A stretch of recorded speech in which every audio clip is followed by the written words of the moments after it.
अस्सलाम वालेकुम। एक और नई क्लास में आपको खुशामदीद। मैंने इससे पिछली क्लास के अंदर निच टाइप्स को बड़े अच्छे तरीके से डीपली एक्सप्लेन करने की कोशिश की ताकि आप लोगों को अच्छे से समझ आ सके। इसमें मैं कुछ आपको निच सिलेक्शन के रूल्स बताने की कोशिश करूंगा कि आपको किन किन चीज़ों का ख्याल रखना है अगर आप ब्लॉगिंग कैरियर के अंदर अपने आप को स्टेबल करना चाह रहे हैं। मैं यहाँ पर ये डॉक्यूमेंट फाइल को ओपन करता हूँ। यहाँ पर ओपन करने के बाद यहाँ पर कुछ मैंने पॉइंट्स शो अप किए हुए हैं। नंबर 1 पे आता है योर इंटरेस्ट। हमेशा जब भी आप कोई निच को सिलेक्शन करते हैं, आप ब्लॉगिंग में जाना चाह रहे हैं, तो आपको सबसे पहले अपना इंटरेस्ट देखना होता है कि आपका इंटरेस्ट किस चीज़ के ऊपर है। एक काम किया करें जो कि मैं कभी किसी वक्तों में किया करता था कि कॉपी के ऊपर अपने को 10 से 12 इंटरेस्ट लिखा करें। आपको मूवीज देखने का शौक है, आपको गार्डनिंग का शौक है, आपको कुकिंग का शौक है, एक्सवाइजी जो भी आपको शौक है, आपको ट्रैवलिंग का शौक है, जो भी आपको शौक है आप वो वाले लिखा करें। देन उसमें से आपने फिल्टराइज करना होता है कि 10 आपने इंटरेस्ट लिख लिया, फिर उसमें से फिल्टराइज किया कि यार यहाँ पर इनमें से कौन सी ऐसी मेरी हॉबीज है या इंटरेस्ट है या मेरे पैशन है जिनको मैं बहुत अच्छे तरीके से लॉजिकली आगे लोगों के तक पहुंचा सकता हूँ, उनके साथ मैं बहस कर सकता हूँ, उनके साथ मैं डिस्कस कर सकता हूँ या उनके आगे मैं अपनी बातों का लोहा मनवा सकता हूँ। वो वाले फिल्टराइज करने होते हैं। फिर उसमें से हार्ट इंटरेस्ट पकड़ना होता है कि अच्छा यार मैंने अगर 10 में से 3 मैंने फिल्टराइज कर लिए, 3 में से अब मुझे एक ही सिलेक्शन करनी है कि इसमें से सबसे ज्यादा अच्छा कौन सा है जिसको मैं बहुत अच्छे तरीके से लेके चल सकता हूँ, और वो आपका बेसिकली इंटरेस्ट होता है। आप कभी भी ये नहीं कर सकते कि मेरी एक साइट अगर आपने देख ली, यार आसिम साइट लैपटॉप की साइट बनाकर उसके ऊपर काम कर रहा है और आपने भी देखा देखी लैपटॉप के ऊपर काम करना शुरू कर दिया। आपका पर्पस तो होगा कि जी ब्लॉगिंग होगी, इससे एफिलिएट हो जाएगी या आप इससे एडसेंस से पैसा बना लेंगे या इसको वट एवर ट्रैफिक वगैरह ले लेंगे, लेकिन वो आप परमानेंट मुस्तकिल मिजाजों के साथ वो काम नहीं कर सकेंगे। आपको उसके अंदर एक दिन कुछ टाइम के बाद आपको उसके अंदर बोरियत होना शुरू हो जानी है। तो इस चीज का आप लोगों ने लाजमी ख्याल रखना है। अपने आप को थोड़ा सा रिसर्च जो करनी है पहले अपने अंदर से करनी है, फिर जाकर आपने इन चीजों को इम्प्लीमेंट करना है इस गूगल वाली दुनिया में।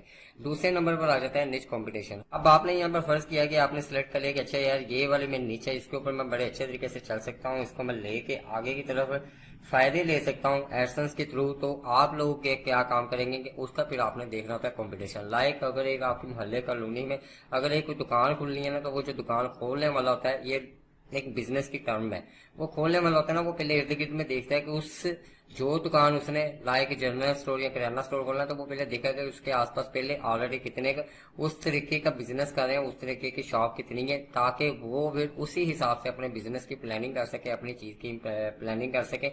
सेम इसी तरह निच कंपटीशन में रहते हुए भी आपने अगर फर्ज किया मूवीज को, मैं अभी टॉपिक को डिस्कस करता हूँ, मूवीज आपने टॉपिक को पकड़ लिया, आपने कहा जी कि मैंने इसके ऊपर काम करना है, तो सबसे पहले आपको इसके कंपटीशन देखना पड़ता है। कंपटीशन में कि आप इसमें जिस तरह से मैंने लास्ट क्लास के अंदर आपको बताया था कि बहुत ही माइक्रो लेवल पर जाकर खेलेंगे तो आपको बहुत ज्यादा अच्छे ज्यादा फायदे होंगे। आपने मूवीज में जो आप माइक्रो निच आपने उसके अंदर सेलेक्ट कर लिया, उसके अंदर आप जाकर देखते हैं यार इसमें ये चीजें हैं, ये चीजें हैं, ये चीजें हैं, यहाँ पर ऑलरेडी पहले 400 वेबसाइट बनी हुई है या 4000 वेबसाइट बनी हुई है, तो मैंने यहाँ पर अपनी जगह कैसे बनानी है। इसकी एक सिंपल सी मिसाल है कि आपके मोहल्ले कॉलोनी में एक किराने की दुकान है, वो ऑलरेडी बहुत अच्छे तरीके से चल रही है, लेकिन एक नई दुकान खुलती है, वो उसने बहुत अच्छे तरीके से डेकोरेट की होती है, उसने बहुत ही अच्छे तरीके से उसके अंदर कस्टमर डीलिंग उसने बहुत अच्छे तरीके से रखी होती है। वो देखता है कि यार जो पहले दुकान बहुत अच्छे से चल रही है उसके वीक पॉइंट क्या है, वो उन्हीं वीक पॉइंट्स को कवर करता है अपने नए बिजनेस के अंदर, अपनी नई दुकान के अंदर। हम भी इसी तरह निच कंपटीशन में अगर 400 पहले उस टॉपिक के ऊपर लोग काम कर रहे हैं, 400 वेबसाइट्स पहले बनी पड़ी हुई हैं, तो हमने भी उन 400 में से टॉप कंपटीटर निकालने होते हैं। टॉप कंपटीटर को निकालकर फिर हमने उनकी वीकनेस देखनी होती है। हमने देखना होता है कि यार ये इनकी कौन कौन सी ऐसे माइनस पॉइंट है जिसको हम अचीव कर सकते हैं और इनको बीट कर सकते हैं। ये आपकी आ जाती है निच कंपटीशन में। फिर उसका सर्च वॉल्यूम देखना होता है। सर्च वॉल्यूम के अंदर कि जो आपने निच जो आपने टॉपिक सिलेक्ट कर लिया हुआ है, क्या उसके ऊपर लोग गूगल के अंदर सर्च भी करते हैं, क्या वो टॉपिक लोग देखते भी हैं। हर एक के देखने का तरीकाकार, हर एक के लेके चलने का तरीकाकार एक अपना होता है। लोगों को ये आपने अपने टॉपिक को ये देखना होता है। अब आपको शौक है जी टूल्स इकट्ठा करने का। जो हमारा एक रिलेटिव है जी, वो इसके ना जो एसी वगैरह के टूल्स होते हैं ना, वो नए नए वो माशाल्लाह काफी कंट्रीज में फिरते भी रहते हैं, तो वहां से वो ढूंढ ढूंढ कर वो टूल्स लाते हैं। अब आपका शौक है जी फरोग मेंढक को कैद करने का, कि आप जी लड्डू इकट्ठे करते हैं, ये बच्चों वाला की जो चीज होती है ऑफिस में आती है, कि आपको ये वाला शौक है, आप उसके ऊपर कहते हैं जी मैं ये कर सकता हूँ, वो खुदकता कैसे है, मैं उसके ऊपर ये चीज दे सकता हूँ, मैं ये लॉजिक दे सकता हूँ। लेकिन आपका ये शौक, आपका इंटरेस्ट, आपका पैशन तो आपके अंदर तक है, लेकिन क्या गूगल के अंदर भी ऐसे लोग हैं जो कि वो सर्च करते होंगे कि how to grab frog, how to jump frog, क्या ऐसे कीवर्ड गूगल के ऊपर चलते होंगे? अगर तो वो चलते होंगे इट मीन्स कि आपका वो शौक दूसरे लोगों के अंदर भी और वो भी उस तरह की चीजों को देख रहे हैं। लेकिन अगर आपका शौक है जी कि आप how to boil how to boil egg, अगर आपका शौक है जी कि आप कुकिंग के हवाले से साइट बनाना चाह रहे हैं, आप उसके अंदर रेसिपीज देना चाह रहे हैं कि एग को किस तरह से बॉयल किया जा सकता है, तो आप ये गूगल के ऊपर करेंगे तो गूगल के अंदर आपको इससे लाजमी तौर पर क्वेरीज मिलेंगी। इट मीन्स कि आपका जो शौक है आपका उसका सर्च वॉल्यूम भी है, उसका सर्च वॉल्यूम भी। अब सर्च वॉल्यूम एक कीवर्ड है जी हाउ टू, ये जो कीवर्ड है ये दुनिया का सबसे ज्यादा रिसर्च किया जाने वाला कीवर्ड है। इसकी अगर मैं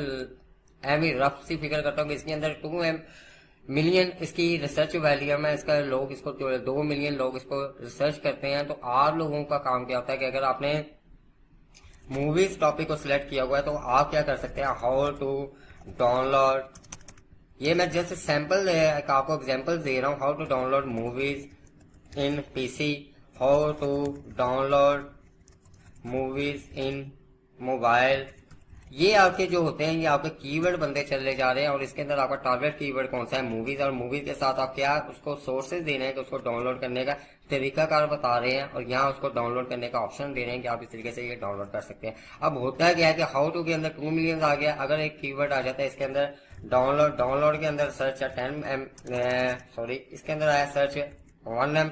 अब मूवीज के ऊपर सर्च है जी 60K, ये रफली सारा कुछ चला रहा है। अब इसके अंदर ये वाली चीज है, अब आपने इनका कंपटीशन बनाना है कि यार मैं इन चीजों को किस तरीके से लेके चल सकता हूँ। तो आप उसी तरह से अब अगर इसको यहाँ से ये खत्म करता, इसके ऊपर सर्च वॉल्यूम आ रहा है जी 10,000। अब ये वो वाले लोग हैं गूगल के ऊपर जो कि इस तरीके से हाउ टू डाउनलोड मूवीज, बस वो इतना सा लिख के सर्च करते हैं तो वो उस तरह का लिखने वालों की सर्च करने वालों की तादाद 10,000 है। लेकिन आप उसको थोड़ा सा फैसिलिटेट करते हैं, आप क्या कहते हैं कि हाउ टू डाउनलोड ऑडियंस जो है वो स्पेसिफिक ऑडियंस, टारगेट ऑडियंस को आप टारगेट करने के लिए आप क्या काम करते हैं कि उसको कैटेगरीज में डिवाइड कर देते हैं कि in PC, in mobile, in tablet, इस तरह के आपको कीवर्ड जब मिलते चले जाएंगे तो जो लोग ये वाला 10,000 लोग थे तो जब वो पीसी वाले होंगे तो पीसी वाले आपके लोग हो जाएंगे 4,000, मोबाइल वाले आपके लोग हो जाएंगे 3,000। अब क्या चीज होगी कि आप इन छोटे जो सर्च वाले लो कंपटीशन वाले कीवर्ड्स हैं, जो लो कंपटीशन वाली ऑडियंस है,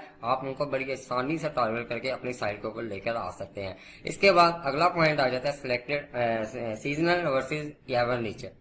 सीजनल से क्या मुराद है कि अब आपको शौक है जी कि आप जर्सी, स्वेटर, जैकेट बड़े अच्छे तरीके से बना लेते हैं, तो ये क्या चीज आती है और आप कहते हैं कि मैं इसके ऊपर बड़ा अच्छे तरीके से बता सकता हूँ कि लेदर की जैकेट से, रेक्सिन की जैकेट से या दूसरे स्टफ में जैकेट्स किस तरीके से बनाई जा सकती है, उसमें कौन कौन सी चीजें डिजाइन की जा सकती है। अगर आपका ये वाला शौक है तो ये वाली चीज आपकी आ जाती है सीजनल, क्योंकि ये जैकेट जो होती है वो सिर्फ सर्दियों में 2-4 महीने के लिए इस्तेमाल की जाती है, बाकी इसको 7-8 महीने के लिए कोई भी नहीं देखता, कोई भी इसको सर्च नहीं करता। बहुत ही मखसूस ही लॉबी होती है जो इसको सर्च करती है, लेकिन ये ऑल टाइम निच नहीं होती। अब दूसरे तौर पर एवर निच का हमेशा इस्तेमाल कीजिए। एवर निच से मुराद ये है कि आप वो वाली चीज का वो वाला टॉपिक पकड़िए, आप इंटरेस्ट बेस के ऊपर वो चीज पकड़िए जिसको पूरा साल देखा जा सकता है, जिसको लोग पूरा साल रिसर्च करते हैं। लाइक एक कीवर्ड आ जाता है बर्थडे। अब बर्थडे को पूरा साल हर टाइम गूगल के ऊपर सर्च किया जा सकता है। बर्थडे विशेज हो गया, बर्थडे इमेजेस हो गया, बर्थडे मैसेजेस हो गया, फिर आ जाता है ये आपका बर्थडे। अब ये देखिएगा, इसी में मैं आपको ये एग्जांपल भी देने की कोशिश करता हूँ कि बर्थडे इसके ऊपर अगर सर्च वॉल्यूम है 10 के और बर्थडे विशेष के ऊपर सर्च वॉल्यूम है 20 के, बर्थडे मैसेज इमेजेस के अंदर भी 10 के कर देते हैं, बर्थडे मैसेज के अंदर भी 10 के कर देते हैं। अब हम इसको किस तरीके से कर सकते हैं, हमने अगर फैसला कर लिया कि हमने बर्थडे के ऊपर काम करना है तो हम क्या कर सकते हैं, birthday wishes for friend, birthday ये आगे फॉर फादर, फॉर ब्रदर। ये अब क्या हो रहा है कि आप एक टारगेट कीवर्ड को कि आप बर्थडे जो कि पूरा साल चलने वाली है, इसके ऊपर आप एक टारगेट ऑडियंस को, टारगेट लोगों को आप टारगेट कर रहे हैं, स्पेसिफिक लोगों को टारगेट कर रहे हैं कि यार कुछ लोगों के जिन्होंने फ्रेंड्स को विश करना है तो आप सिर्फ उस लोगों को टारगेट कर रहे हैं अपनी साइट के अंदर। कुछ लोग फादर ब्रदर जो आपके रिलेशन होते हैं, जो हमारी जिंदगी के साथ रिश्ते जुड़े होते हैं, आप उनको कैटेगराइज करके भी उनको अच्छे तरीके से टारगेट कर सकते हैं। ये होती है आपकी एवर नीचे। बर्थडे एक सिंपल सी मिसाल है। अगली वीडियो के अंदर इंशाल्लाह हम प्रॉपरली प्रैक्टिकल दरवाजे के अंदर दाखिल हो जाएंगे और वहां पर आपको बताएंगे कि निच को पहले ढूंढना कैसे है, कौन कौन से टूल्स चाहिए होते हैं, किस किस तरीके से इनको लेके चला जा सकता है। अल्लाह हाफिज।